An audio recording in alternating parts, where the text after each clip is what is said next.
다리를 걸치고 있는데 우크라이나가 원래 러시아 이 한 구소련 이 슬라브족인데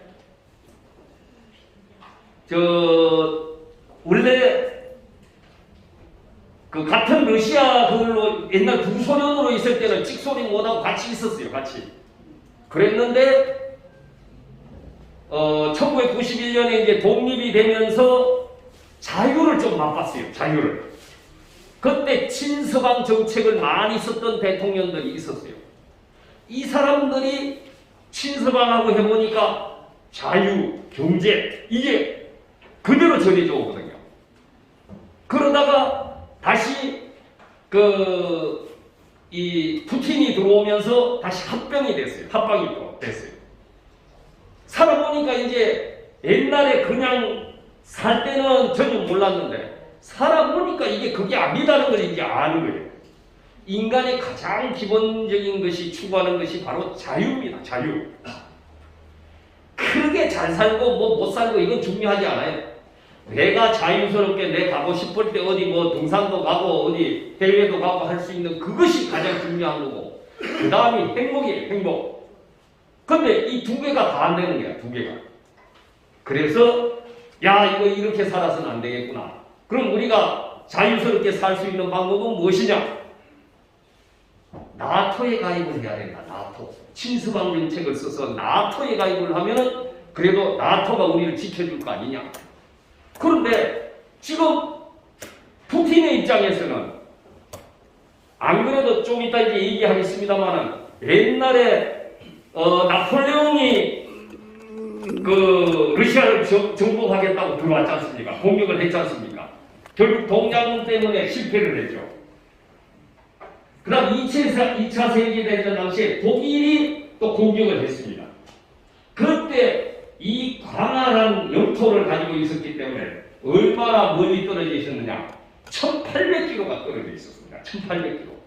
오다가 지쳐버린 거야, 오다가. 그리고 겨울 되니까 다, 모스크바 수도 자체를 불 다 태워버렸어요. 니들 와봐야 여기서 건져갈 거 아무것도 없다. 폐허로 만들었어요, 모스크바를. 그리고 자기들은 또 더 북쪽으로 도망갔죠.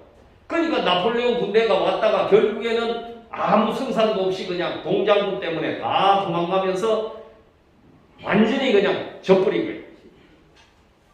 그 러시아는 이런 끈기가 있더라고요. 그래서 우리가 중요한 것은 연세가 이제 다 있기 때문에 사회의 웬만한 물정은 알지 않습니까? 정치도 똑같다. 과연 어떻게 해야 되냐? 제가 제일 중요하게 생각하는 건 국민들입니다. 국민들의 의식 수준이 정확하게 있어야 돼요. 정확하게. 잘못된 거는 잘못됐다. 우리도 뭐 지금도 아직 뭐 참 청와대에 있습니다만은 이게 뭐 참 북한하고 뭐 어떻게 좀 해보겠다고 해서 별짓 다 해가지고 지금 언론에는 제대로 안 나왔습니다만은 빚이 천조라고 그럽니다. 빚이. 박근혜 이명박 당시에 빚이 좀 늘어서 한 400조, 500조 이랬는데 500조가 더 생겼대요. 그래서 우리는 한 1000조 정도 빚이 있구나 이렇게 생각을 했는데 안철수 위원장이 뭐 인수위가 어디 돌아다니면서 다 이제 참고 문을 열어라 해가지고 다 파악을 했던 거예요. 1000조가 더 있대요. 1000조. 나라 빚이 2000조랍니다. 2000조. 도대체 그 돈들을 다 뭐 했냐 이거죠. 물론 뭐 나중에 이제 윤석열 팀이 이제 다시 취임하고 나면은 세부적으로 이제 조사하겠죠. 도대체 어디로 어떤 돈들이 빠져나갔는지 그걸 확인해야 될 거 아니에요. 그래서 그런 얘기를 들어봤을 때 굉장히 지금 나라가 이 재정 문제가 심각하게 곧 대두되겠구나 하는 것을 느낄 수가 있습니다. 지금 사업하시는 분들 코로나 때문에 정말 자영업자들 얼마나 어려움이 많습니까? 그 개인도 지금 그렇게 어려운 판인데 나라 재정도 그 모양이에요 지금. 이런 걸 국민이 정신 안 차리면은 아니 내하고는 뭐 직접적인 관계 없는데 뭐 이렇게 생각하면은 나라가 뒤집어진 다음에는 그 누가 고생하겠습니까? 국민이 고생하는 거예요. 국민이. 나는 TV를 보면서 러시아가 그냥 막 쏴대는데 집이란 집이 다 폐허가 됐어요. 사람이 살 수가 없어요. 우크라이나 가지고. 그 사람들이 어디 가서 이제 하소연 하겠습니까? 그런데 희한한 거는 미국이나 유럽이 도와주는 걸로 생각을 합니다. 뭐 이번에도 미국이 그 바이든 대통령이 8억 불 지원해 주라고 그랬대요. 9,800억 원입니다. 9,800억 원. 무기로 다 줘요. 무기로. 그래서 전쟁을 할 수 있도록 하는데 그 병력이 하나도 들어가진 않는 거예요. 병력이. 만약에 우리도 이승만 대통령이 미국에게 진짜 반강제적으로 방공 포로도 석방시키고 뭐 이렇게 하면서 니들이 만약에 우리 지원 안 해주면 동맹을 맺지 않으면 우리는 깽판지기겠다. 그래가지고 억지로 한미 동맹을 받아낸 거예요. 동맹이라는 것은 그 나라와 우리나라 간에 문제가 생겼을 때, 즉 다시 말하면 적이 어딘가 쳐들어와서 미국을 공격한다든가 이 한국을 공격했을 때 바로 도와주는 인계철선 역할을 합니다. 그래서 조약을 하나 맺더라도 정말 똑바른 조약을 하나 맺어야지 그냥 눈치 봐가면서 뭐 이 정도면 됐다 이렇게 했다가는 국물도 없다는 거예요. 그 미국이나 유럽 나라가 하나도 지금 들어가지는 않습니다. 죽어나는 건 우크라이나 국민들이 죽어나는 거예요. 젤렌스키 대통령이 열심히 하니까 이야 저 사람 이제 히어로구나 이런 착각들 하시면 안 돼요. 왜? 그 사람은 지금 어디 총 맞은 거 한 번도 없고 잠 못 자는 것도 없고 그래요. 국민이 죽어나는 거예요. 국민이. 여기 계신 여러분이 바로 국민인데 여러분이 정신 안 차리면은 여러분의 자녀들은 또 돈 번다고 이만큼 생각도 안 합니다. 그래도 전쟁을 겪었던 6.25 전쟁을 후회라도 겪었던 우리가 70년대 이때 그 부모님들이 고생하는 모습 다 봤지 않습니까? 그걸 우리가 정신 차려서 앞으로는 어떻게 될 것이구나 하는 생각을 미리 하실 수 있어야 된다는 사실. 이게 이제 우크라이나도 동부, 서부로 나눌 수 있는데 이 서부 쪽에 있는 거예요. 서부. 우크라이나 비옥한 곡창지대 독립기념탑이 키예프에 있습니다. 그리고 그 승리의 여신상이 또 있어요. 이게 상징적으로 되어 있더라고요. 전쟁 발발 원인과 배경, 침공 경과, 교훈 이런 식으로 한번 따라보겠습니다. 자 보시면은 이게 우크라이나 국기입니다. 밑에는 노란색, 위에는 하늘색이죠. 이게 어디냐? 이게 밀밭이랍니다. 밀밭. 우크라이나에 있는 진짜 밀밭이에요. 이게 하늘이고 이거를 상징해서 이렇게 국기를 만들었다고 합니다. 자 우크라이나 주변을 보면은 러시아가 여기 있고 그 다음에 우크라이나가 여기 있고 흑해가 여기 있습니다. 여기 이제 크림 반도가 있죠. 그 다음에 이제 주변에 각 나라들이 다 있는데 과거에는 요 폴란드, 독일, 체코 요거까지 전부 동부권, 동부 공산권이라고 했어요. 이렇게 많이 돼 있었는데 지금 요 흰색으로 바뀐 거는 전부 나토에 가입을 했습니다. 그래서 지금은 이렇게 돼 있어요. 근데 우크라이나가 지금 나토에 가입한다 그러면 러시아가 이제 이렇게 줄어드는 거예요. 요 거리가 얼마나 되느냐? 1300km가 됩니다. 1300km. 모스크바가 여기서 하면 한 300km 떨어져 있는 거예요. 그러니까 원래는 1800km가 떨어져 있는데 요 우크라이나까지 다 들어오게 되면 이제 500km밖에 안 떨어져 있어요. 500km밖에. 그러니까 러시아도 답답할 수밖에 없죠. 나토하고 직접 국경을 맞대면 얼마나 그 국방비나 이런 지출이 많겠습니다. 우크라이나는 우리나라보다 남한보다 약 6배가 넓습니다. 우리는 한 10만 정도 됩니다. 10만 평방킬로미터인데 우크라이나는 60. 국기 하단의 노란색이 곡창지대를 뜻할 정도로 비옥한 국토 덕분에 유럽의 빵 바구니로도 불리는 나라 우크라이나의 대통령이 지금 국제사회의 관심을 한몸에 받고 있습니다. 최근에 미국 시사주간지 타임은 젤렌스키 대통령이 어떻게 우크라이나를 지켜내고 세계를 단합시켰나라는 제목의 특집 기사를 내고 그의 지도력을 조명했습니다.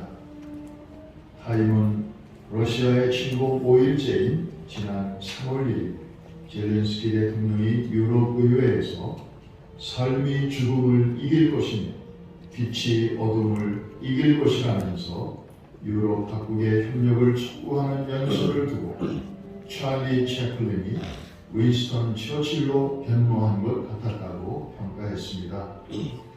코미디언 출신인 그를 희극 배우 찰리 채플린으로 표현했다가 2차 세계대전을 승리로 이끈 영국 수상 윈스턴 처칠에 견준 것입니다. 지난달 24일 러시아가 우크라이나를 침공했을 때만 해도 하루나 이틀 만에 수도인 키예프가 함락될 것이라고 전 세계는 예상했습니다.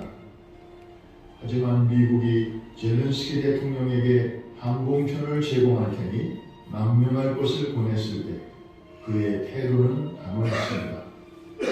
군복을 입고 나와서 나에게 지금 필요한 것은 도망갈 항공편이 아니라 더 많은 탄약입니다 라면서 강요들과 함께 수도에 남아 끝까지 싸우겠다고 말했던 것입니다.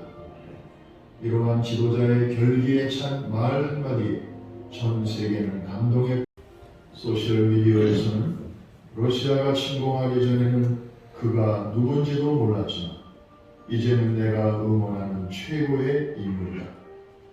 캡틴 우크라이나 이런 칭송이 쏟아지고 있습니다. 키예프의 한 신문은 국민들은 그를 우크라이나의 진정한 초대 대통령이라고 부른다고 전했습니다. 얼마 전 아프가니스탄에서 미군이 철수한 직후 가족과 함께 이웃나라로 도주한 아프간 대통령의 모습, 그 결과 미국이 20년 동안 도와준 나라가 단 이틀 만에 탈레반의 손에 넘어가는 비참한 모습과 너무나 대조되었습니다. 우리는 이번에 우크라이나 사태를 보면서 나라다운 나라를 보았고 지도자다운 지도자를 보았고 국민다운 국민을 보았습니다. 우크라이나의 젤렌스키 같은 대통령을 대한민국은 언제쯤 만날 수 있을까 하는 것이 아마도 국민 모두의 간절한 기대와 소망일 것입니다. 이 말이 틀렸다면 아마도라는 말 때문일 것입니다. 우크라이나 음악의 아버지로 불리는 니콜라 루센코가 작곡하고 민족주의 작가 콘니스키가 가사를 쓴 우크라이나를 위한 기도라는 곡이 있습니다. 제2의 국가 같은 노래입니다. 오직 하나님께 기도하노니 우크라이나를 지켜주소서. 그들에게 자유를, 그들에게 행복을, 그들에게 선량한 세상을 주소서. 우크라이나의 4인조 팝그룹의 보컬 미하일로 코마가 부르는 이 곡을 들으시면서 전쟁 중인 우크라이나를 위하여 그리고 새로운 지도자를 맞이하는 대한민국을 위하여 잠시나마 하던 일을 멈추고 기도해 주시지 않겠습니까?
감동이 됩니다. 박수 한번 쳐주십시오.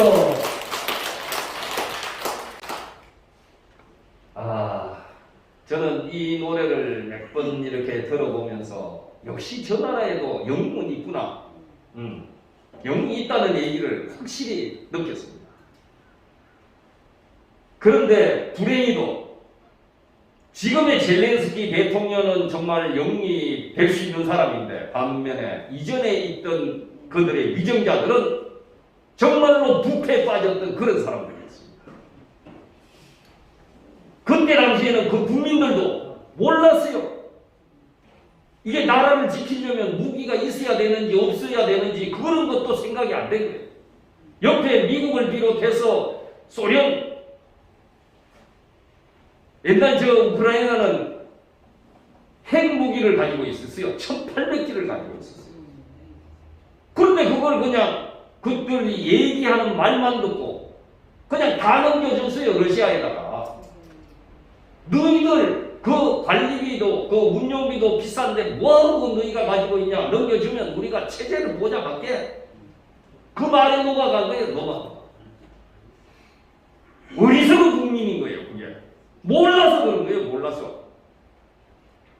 지금 여기 계신 분들 아이고 내가 혼자인데 개인인데 무슨 힘이 있나. 이 중에 여러분들이 정신이 바로 박혀 있으면 절대 그런데 넘어가지 않는다는 사실입니다. 사기꾼이 와서 당신 집 내가 아주 잘 해줄 테니까 좀 넘기시오. 넘길 사람 있습니까? 내 거는 챙기고 나라 거는 상관없다 이겁니까? 결국엔 똑같이 그런 생각을 했던 거예요. 그 당시에. 그게 이들의 불행이 시작된 겁니다. 자, 우크라이나는 요즘 뉴스에 많이 나옵니다만 동서 갈등이 많다고 해요. 자, 여기는 도네츠크해서 이제 오데사 이번에 어제 공격한 데죠. 이 오데사까지는 주로 석탄 지역이 많습니다. 석탄. 그런데 여기는 왼쪽은 평야지대요. 평야지대. 그래서 여기는 우크라이나인들이 많이 살고 여기는 친러시아계들이 많이 살고 여기는 중공업 중심지고 여기는 농업 중심입니다.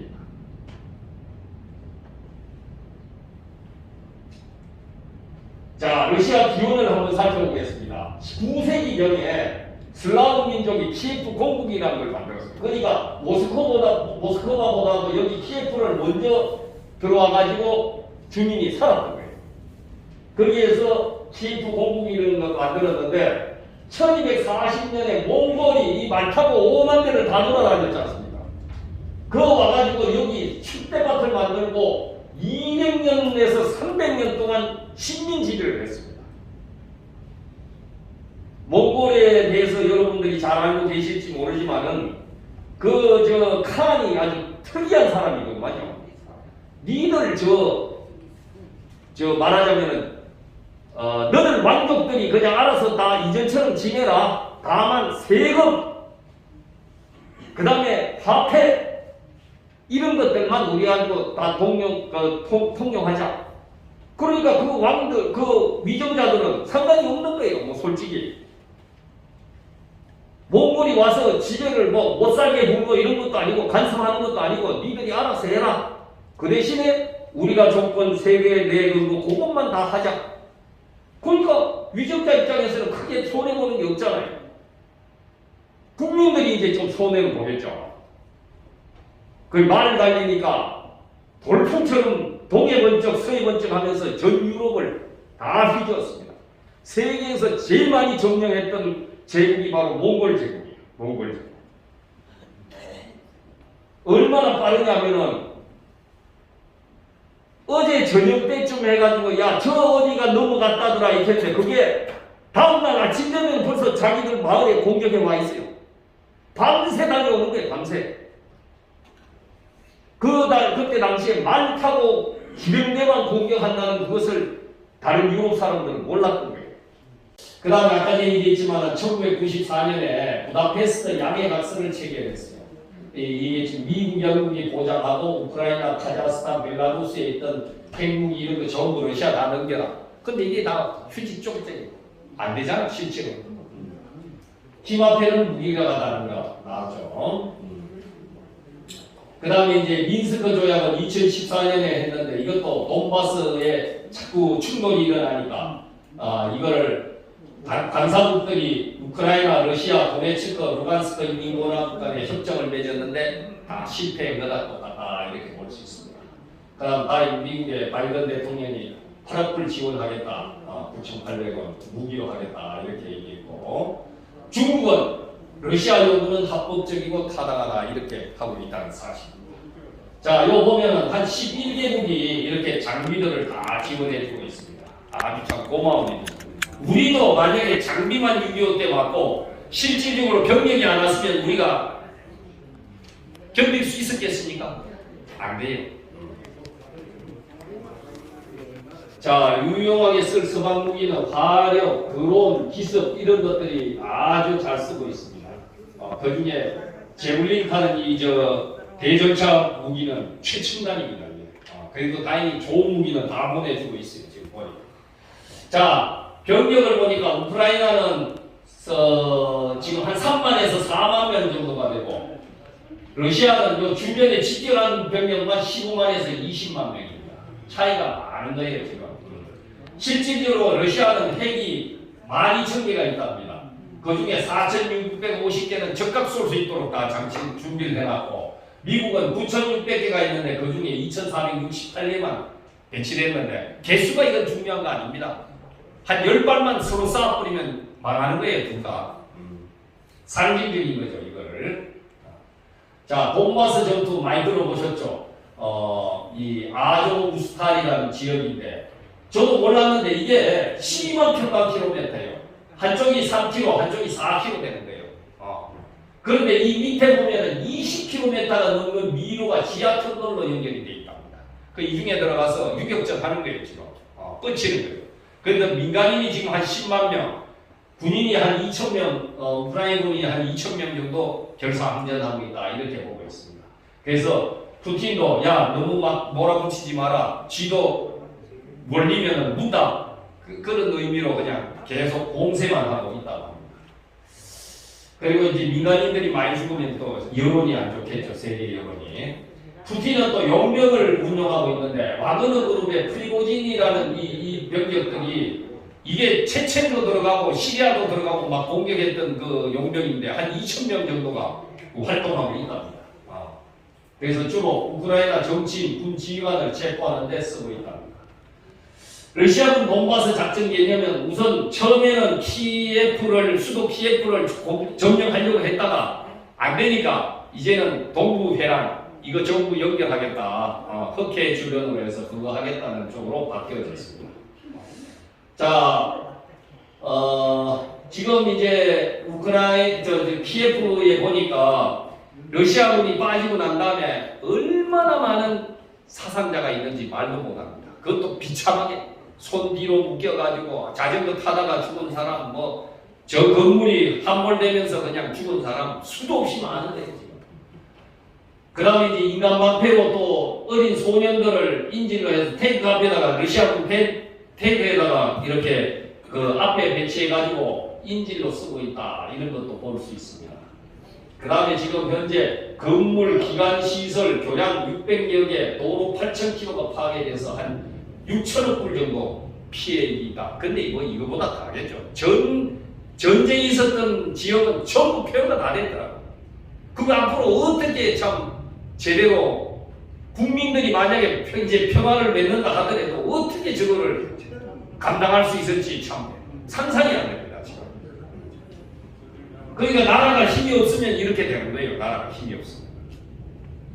그런데 이제 러시아도 경제고난이 시작됩니다. 5월 4일날 국가 부도 우려가 된다고 얘기했습니다. 왜?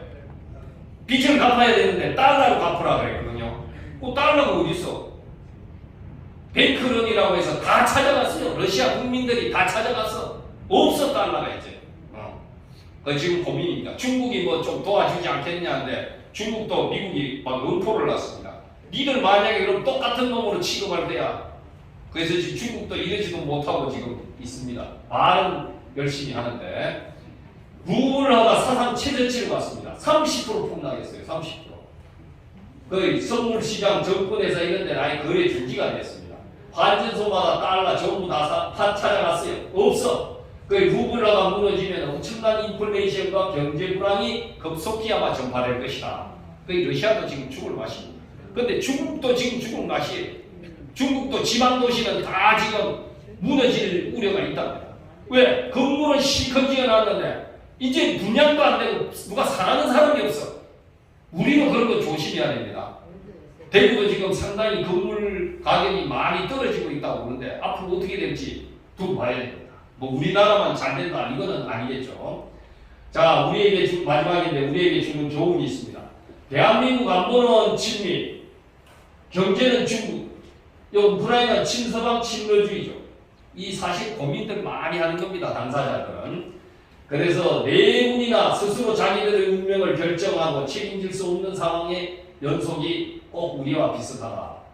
그다음 중요한 것은 지속적인 경제성장, 분노분열 반지, 튼튼한 국방력. 이거는 우리가 정신 차려서 갖춰나가야 되는 거야. 우리가 미정자들로 하여금 정신 차리게 만들어가지고 할 수 있도록 해야 된다는 사실입니다. 공산주의 사회는 잘 알겠지만 경직된 사고, 시키는 일만 합니다. 생산성이 없어요. 그 다음 책으로 보는 공산주의보다는 지금 우리나라에 이 좌파들이라고 있는 사람들 책만 보고 공부했어요. 군사정권 당시에. 그러다 보니까 이야 저거는 이상적인 그게 많네 이렇게 했지만 실질적으로 가서 살아보라 이거죠. 과연 책처럼 돼 있는가. 그 체험을 해봐야지만 정신 차리지 않겠느냐는 생각이 듭니다. 그 좌파들 자녀들은 어디로 보내냐? 그 러시아로 보내야 되는데 러시아 중국으로 안 보내고 미국으로 다 보냅니다.